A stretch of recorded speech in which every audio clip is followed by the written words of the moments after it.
नमस्कार दर्शकों, planet 9 astro के इस एपिसोड में आपका बहुत स्वागत है। मैं हूं मेघना शर्मा। आज हमारे साथ फिर उपस्थित हैं जाने माने ज्योतिषाचार्य श्री विद्यानंद वाचस्पति जी। नमस्कार पंडित जी। नमस्कार मेघना जी, आपके दर्शकों को भी नमस्कार।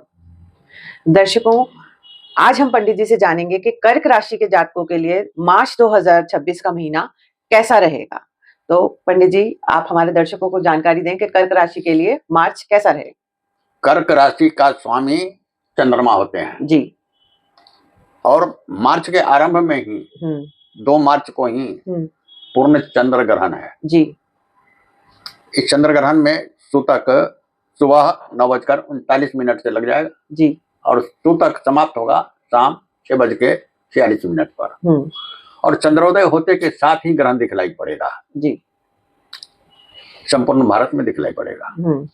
तो यह चंद्र ग्रहण जी ज्यादा प्रभावी है। अच्छा।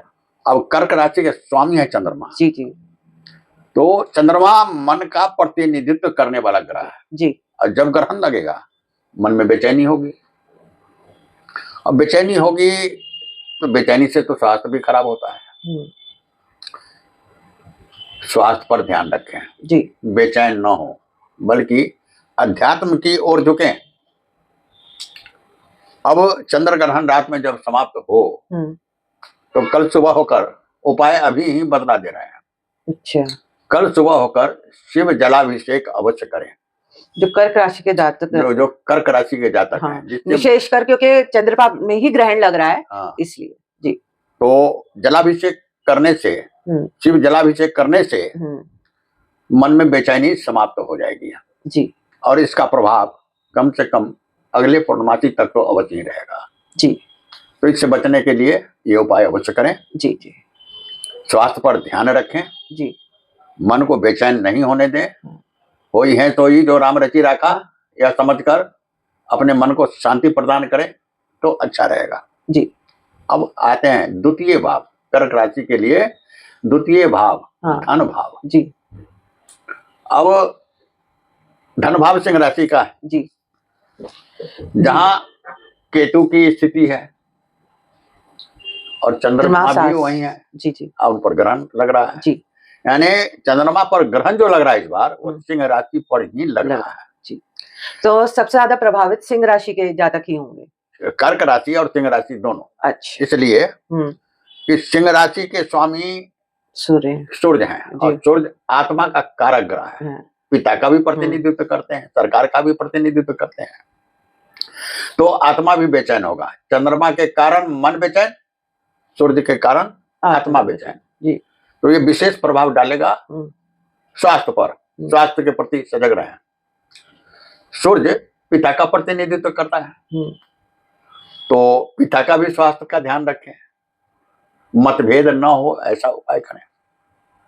सरकार का भी प्रतिनिधित्व करते हैं। अगर कोई कोर्ट कचहरी का मामला हो तो उसमें सावधानी बरतें तो अच्छा रहेगा। और ये धन भाव है तो धन का भी व्यय हो सकता है। अच्छा। और पारिवारिक भाव भी है, परिवार में भी मतभेद हो सकता है। तो ध्यान रहे कि जब मैं बता रहा हूं ये हो सकता है तो उस पर नियंत्रण रखें। मनुष्य को यदि जानकारी हो जाए किसी भी बात की और ध्यान रखे तो उस पर नियंत्रण किया जा सकता है जिससे ज्यादा हानि नहीं हो जी। अब आ जाते हैं हम तृतीय भाव पर। अब तृतीय भाव का स्वामी बुध अष्टम भाव में है। अब तृतीय भाव का स्वामी जब अष्टम भाव में हो, अष्टम भाव विरासत का भी होता है, बदलाव का भी होता है, खोज का भी होता है। यानी इतना जटिल भाव है कि उस जटिलता में हो सकता है कि छोटे भाई बहनों से मनभेद हो। तृतीय भाव छोटी छोटी यात्राओं का भी है, यात्रा भी दुखद ही हो सकता है। अच्छा। पड़ोसियों से कुछ मतभेद भी हो सकते हैं। तो इन सबों पर ध्यान रखें, सजग रहें और सुखी रहें जी। चतुर्थ भाव तुला राशि का है। तुला राशि के स्वामी शुक्र नवम भाव में उच्च के हैं जी।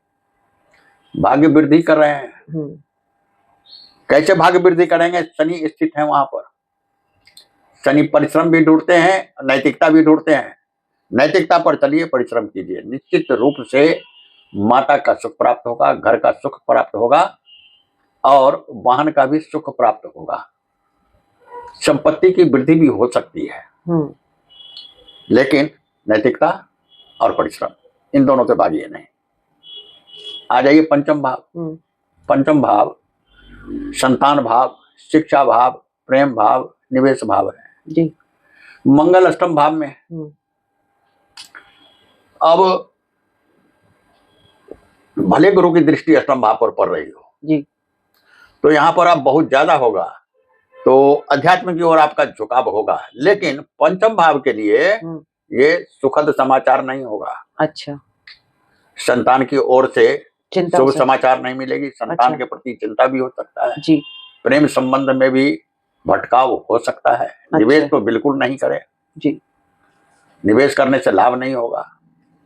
और विद्यार्थी जो हो वो भी जरा सजग रहें, परिश्रम करें, तब जाके सफलता मिलेगी जी। आइए आप छठा भाव जी। छठा भाव धनु राशि का, जिसके स्वामी गुरु है जी। गुरु की सीधी दृष्टि छठे भाव पर है, तो गुप्त शत्रु तो होंगे, सजग तो रहेंगे, लेकिन वो कुछ कर नहीं पाएंगे, क्योंकि गुरु जी आपके मन में तर्क वितर्क और एक होता है पूर्वाभास, वो भी देते रहेंगे। इससे आपकी सतर्कता बढ़ेगी और शत्रु आपका कुछ बिगाड़ नहीं पाएंगे। रोग का बात जहां तक है, तो ये रोग भाव है और ये अस्पताल का भाव है। सतर्क रहें, लीवर की खराबी हो सकती है, पेट की खराबी हो सकती है, ऐसा ना हो कि अस्पताल पहुंच जाएं। अच्छा, क्योंकि नवम दृष्टि यहाँ भी है अष्टम भाव पर। अष्टम भाव चिकित्सक का भाव है, डॉक्टर का भाव है, और ये रोग भाव है। रोग हुआ, डॉक्टर के पास पहुंचे, फिर अस्पताल पहुंचे, तो थोड़ा स्वास्थ्य के प्रति सावधानी जरूर बरतें। कर्क राशि के ध्यान रखें जी, क्योंकि गुरु जिस भाव में होता है उस भाव को एक्टिवेट कर देते हैं, सक्रिय कर देते हैं। तो ये सब सक्रिय हो रहा है, तो रोग होने की संभावना है जी। अब कर्ज की बात, तो व्यय भाव में है तो व्यय भी कराएंगे, खर्चा भी होगा जी, कर्ज भी होगा। इस पर नियंत्रण रखे तो वो स्थगित रहेगा। अब आ जाते हैं हम सप्तम भाव पर। सप्तम भाव के स्वामी शनि नवम भाव में है, अपने से राशि से तृतीय है, शुक्र की उच्चता भी है वहां पर, तो वैवाहिक संबंध अच्छा रहेगा और जिनका विवाह नहीं हुआ उनका विवाह भी होगा और धन की प्राप्ति भी होगी, भाग्योदय भी होगा। पत्नी के द्वारा भाग्योदय होने की संभावना पूर्ण रूप से रहेगी। पत्नी से विवाद नहीं कर उनके सलाह को सुना करें और माना करें, है ना। अब अष्टम भाव है तो बड़ा ही शक्तिशाली योग, लेकिन उलझन वाला भी योग है, इसमें सतर्कता भी चाहिए। अब ये देखिए कि अष्टम भाव का स्वामी शनि नवम भाव में, पिता के भाव में है, तो विरासत में संपत्ति भी प्राप्त हो सकती है। विरासत का भाव है अष्टम भाव जी जी, तो संपत्ति प्राप्त हो सकती है, लेकिन राहु के कारण ये नहीं, राहु तो यहाँ नहीं है ना, राहु यहाँ है, तो ये गुरु जो है तो व्यय भाव में खर्च अधिक करेंगे, तो हो सकता है पिता नाराज हो जाए जी। तो इस बात पर ध्यान रखें, पिता से सहमति बनाकर रखें, तो विरासत में संपत्ति भी प्राप्त हो सकती है जी। और ये अन्वेषण का भी है भाव जी, आपका झुकाव अध्यात्म की ओर होगा और नए नए खोज करने की प्रवृत्ति भी जागेगी, क्योंकि गुरु का अष्टम नवम दृष्टि अष्टम भाव पर है जी। आपका झुकाव ज्योतिष की तरफ भी हो सकता है जी, ज्योतिष सीखने की इच्छा भी प्रबल हो सकती है। अब नवम भाव भाग्य भाव है, विदेश यात्रा भाव है, धर्म भाव है, स्वामी द्वादश भाव में है, विदेश यात्रा का भाव है। हो सकता है कि लंबी दूरी की विदेश यात्रा करें, धार्मिक यात्रा करें, धर्म के प्रति झुकाव आपका ज्यादा होगा। आंख मूंद के खर्च न करें तो अच्छा रहेगा, समझ बूझ कर खर्च करें। दसम भाव। और ये पंडित जी 15 मार्च के बाद जैसे सूर्य की वो बदलेगी तो कैसा रहेगा इसमें? 15 मार्च के बाद सूर्य यहाँ है और सूर्य जो है जो धन भाव के स्वामी है जी, धन की वृद्धि करेंगे। अच्छा, धन कारक ग्रह है सूर्य जी, धन की वृद्धि करेंगे। अच्छा। लेकिन ग्रहण जो लग रहा है उसकी वजह से थोड़ा सा बाधा डालेंगे। अच्छा। अब दसम भाव मेष राशि का है, मंगल इसके स्वामी है जी, अष्टम भाव में है जी, अशुभ फल देंगे। अच्छा। लेकिन दसम भाव का अशुभ फल पूर्ण रूपेण इसलिए नहीं देंगे कि गुरु की नवम दृष्टि यहाँ पड़ रही है। अच्छा। अब थोड़ा से प्राप्तियों में थोड़ी सी कमी आएगी पर ठीक रहेगा। ठीक रहेगा जी। अब आ जाइए एकादश भाव जी, आय भाव का स्वामी जब भाग्य भाव में उच्च का हो तो निश्चित रूप से आय अच्छी होगी। अच्छा। अब जैसे सूर्य चंद्रमा की वजह से कमी आ रही है लेकिन यहाँ तो अच्छी आय दे रहे हैं तो प्लस माइनस जोड़ के प्लस ही रहेगा, माइनस नहीं होगा जी। अच्छी आय देंगे, मित्रों का सहयोग भी प्राप्त होगा। अब द्वादश भाव मिथुन राशि का है, बुध अष्टम भाव में है।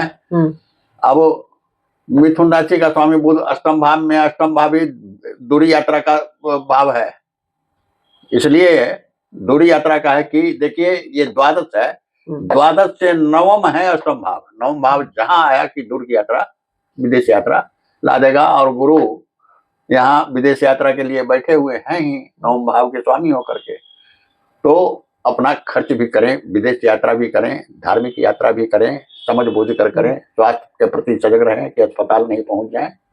ये सब बातें आ रही है जी। तो मतलब कुल मिलाकर थोड़ा बढ़िया भी है और थोड़ी सावधानी बरतने की जरूरत भी है क्योंकि कर्क राशि में चंद्रमा इनके स्वामी है और चंद्रमा पे ही 2 मार्च को ग्रहण लग रहा है तो थोड़ा सा मन में उथल पुथल रहेगी। और पर पंडित जी कर्क राशि के जातकों के लिए आप कोई उपाय जरूर बताएं। जलाभिषेक करें, शिव जलाभिषेक करें। अच्छा, मतलब रोज शिव जी के मंदिर जाके जलाभिषेक करें जी। देखिए कर्क और सिंह राशि वालों के लिए जलाभिषेक आवश्यक हो गया है जी, तो इससे थोड़ा सा उन्हें शांति मिलेगी जी, जी। मन और आत्मा बेचैन नहीं रहेगा। अच्छा, ठीक है। समर्पित कर दें अपने आप को शिव के प्रति, बढ़िया रहेगा। अच्छा दर्शकों, अभी हमने पंडित जी से जानकारी ली कि कर्क मार्च 2026 का राशिफल कैसा रहेगा, तो पंडित जी ने वैसे बढ़िया बताया और कुछ सावधानियां भी बताई हैं और उपाय भी बताए हैं, तो आप उसका ध्यान अवश्य रखें। इसी बात को समाप्त करते मैं अपने वीडियो को समाप्त करती हूँ। अगर आपको हमारा वीडियो पसंद आए तो लाइक करें और हमारे चैनल को सब्सक्राइब जरूर करें। अगर आप पंडित जी द्वारा जन्म कुंडली का विश्लेषण करवाना चाहते हैं तो नीचे दिए गए नंबर पर संपर्क अवश्य करें। धन्यवाद। नमस्कार। नमस्कार।